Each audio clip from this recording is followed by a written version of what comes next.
Hey everyone, it's Jen from Foxley Handmade. I haven't been live recently, and I'll tell you why. It's because I've been overwhelmed, quite frankly, with some new projects I have going on. So first I thought I would share maybe some of the tips I've learned over the years to help with your creative process, and when you become overwhelmed, maybe some tips to how to deal with that and work through it. And then at the end, I'll show you why I have been overwhelmed and some new product categories that I'm coming out with, which is what's creating my personal creative overwhelm. Oh, thanks, Melissa. Yeah, I got a haircut, so Melissa's complimenting me on my hair. If you don't know, my background is interior design, so I went to design school, and in design school, I really actually thrived on these creative projects that gave me very tight parameters. So when a project was assigned to me with these very clear parameters, very clear goals, I felt like that almost freed me up to come up with creative solutions. So as I'm working on my own, I'm my own boss, so I'm the one creating the parameters now. I've kind of realized that for me personally, a way for me to drastically reduce my overwhelm when it comes to creative projects and creative decision making is to actually create artificial parameters for myself. Sarah says she's the same. Yes. So I think that it's counterintuitive a little bit, because for me, when I create tight boundaries for a project, then my brain can think in more kind of creative ways, and it's an easier way to get to some creative solutions. So these parameters could be either real parameters, they could be the limitations of canvas size, they could be limitations of available colors in the materials that you're working with. It could be real parameters in the practical sense if you're running a creative business, in terms of budget or profitability, how much time it would take you to make things. So those are all these real parameters. And then sometimes that's not quite enough for me, and sometimes I need to create an extra layer of parameters to keep myself on task, because I'm a creative person. I know a lot of you are who are watching this. And sometimes I need an extra layer of boundaries, or kind of tight parameters on a creative project that I just create for myself, in order to come up with a product collection that feels cohesive, and that is not overwhelming for me to create. So in that sense, those would be self-imposed creative parameters. So you could create a tight color palette that you're working with. You could create a tight theme maybe that you're working with, like artwork theme or whatever it is. And so you can kind of just keep narrowing that focus down. So that's kind of a lesson that I have learned over the years in terms of how I work really well as a creative person with so many ideas that I can hardly keep track of them all. So yeah, creating tight boundaries that you have to work within. And I think that one of the reasons this works really well is that this idea that scarcity can often breed creativity. If you only have a limited amount of materials to work with, say, you just come up with inventive ways to use the things that you already have. So that's my TED Talk for the day, and now I'll tell you why I have been personally going back to these lessons that I've learned over the years, because I have been very overwhelmed with thinking about how I want to grow my own business, how I want to challenge myself creatively, how I want to incorporate some new, I've been working on my own illustrations recently, and which is a shift in what I had been doing with my business in the past. So I was feeling overwhelmed with all of these options and all of these different ways that I felt like I could take my business. It felt like the world is my oyster, I can do whatever I want, which is great, but also overwhelming.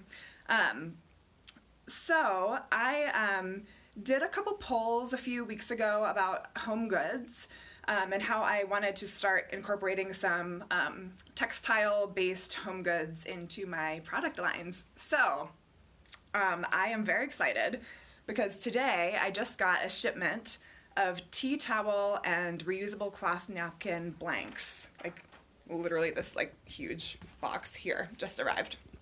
So that kind of got me thinking about all of the thought processes that I went to get to the point where I am now, that I actually felt like I'm ready to order all the blanks. So my artwork's not quite done yet, but I'm getting there. And it's because I kind of started with this large funnel of like, I want to do home goods. And then I was like, okay, I'm going to do textile-based home goods. And then I'm like, all right, I'm going to do kitchen linens. And it's kind of like narrowed it down by there. And so that just became less overwhelming because I narrowed my focus. And then I also decided to narrow the themes of the art. So you can see behind me, this is a major hint of what's going to be going on these tea towels and napkins.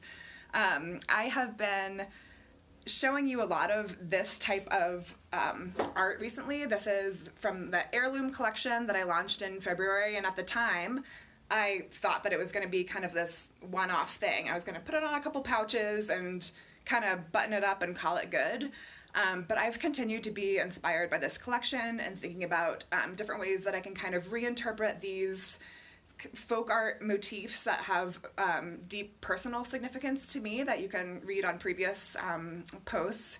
It has deep personal significance to me, and I felt like I wasn't done exploring this theme yet. So this is actually just computer paper. I just printed it out, and it's literally taped together, but it's a way that I can work through some of the artwork and see it on like a real life actual scale. So this just happens to be the very size, not a coincidence, of these new cloth napkins. So this is just the blank. And speaking of parameters, that's something that's a hard and fast parameter is the size of the napkin, and also the size that the printer can print on the napkin. So those are just some of the real parameters, and then the parameters that I created was the theme, the color palette. So anyway, I am very, very excited. This is just a kind of a taste of what the concept will be for this new release of the napkins and the tea towels. I really don't have a launch date quite yet because I'm still working through it on my end. So I debated even coming on here and showing anything to you today, but thought that, this is not a unique thing that I'm overwhelmed in my creative process, because I know a lot of creative people follow me here.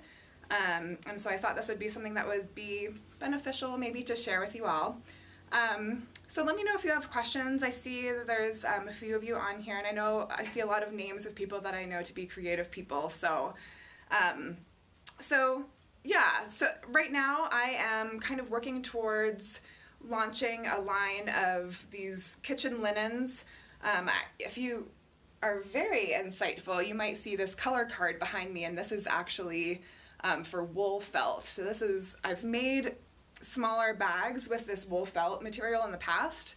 And so I am kind of taking another look at that wool felt material and to see how that I might reimagine that a little bit in terms of some home goods to coordinate with the kitchen linen. So I'll let your imagination run wild with that one before I give you any more details. So Sarah's asking if this will be colored.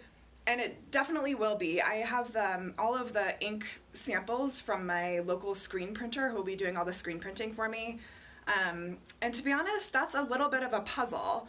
And it's something that I have been, that I spent a couple hours working on this morning, because the napkins and the tea towels is part of this like kind of larger idea for these home goods that I'm very excited about. And I know I'm being a little vague, but I don't have all my ducks in a row yet for that to really announce it, but in general, I'm trying to work towards this cohesive color palette so that Some kitchen linens that you might purchase will also coordinate with some of the wool felt home goods that I have in mind. And if you notice from this color card here, which is the wool felt, it's limited. I mean, there's lots of great color options, but it's not endless. So I'm almost starting backwards in a way. So I'm figuring out what wool felt options I have and what colors I have to work with. And that's starting to inform some of the colors that I'll be printing on for the towels. So short answer, yes, there will be more colors and it won't just be black. But I actually kind of like it in the black. I like the contrast. But anyway, I think that's all I really had to share today. Thank you for joining me. And I think a lot about this stuff on my own when I'm going on my morning run and that sort of thing. And so it's something that I think about personally a lot, but I guess I just don't really share a ton about it. So if you are interested in learning or like hearing more about how I approach my personal creative process and how I kind of design a new product line or come up with new product ideas, if this is something that you're interested in learning more, let me know, because maybe I'll do another little series of this. One more thing, because it's right next to me. This is the tea towel size too. So I'm very, very excited about this one. It has a little tab in the back to hang. So these are the little substrates I'm working with most recently, and I am very excited to be able to share with you what I come up with. Thank you all.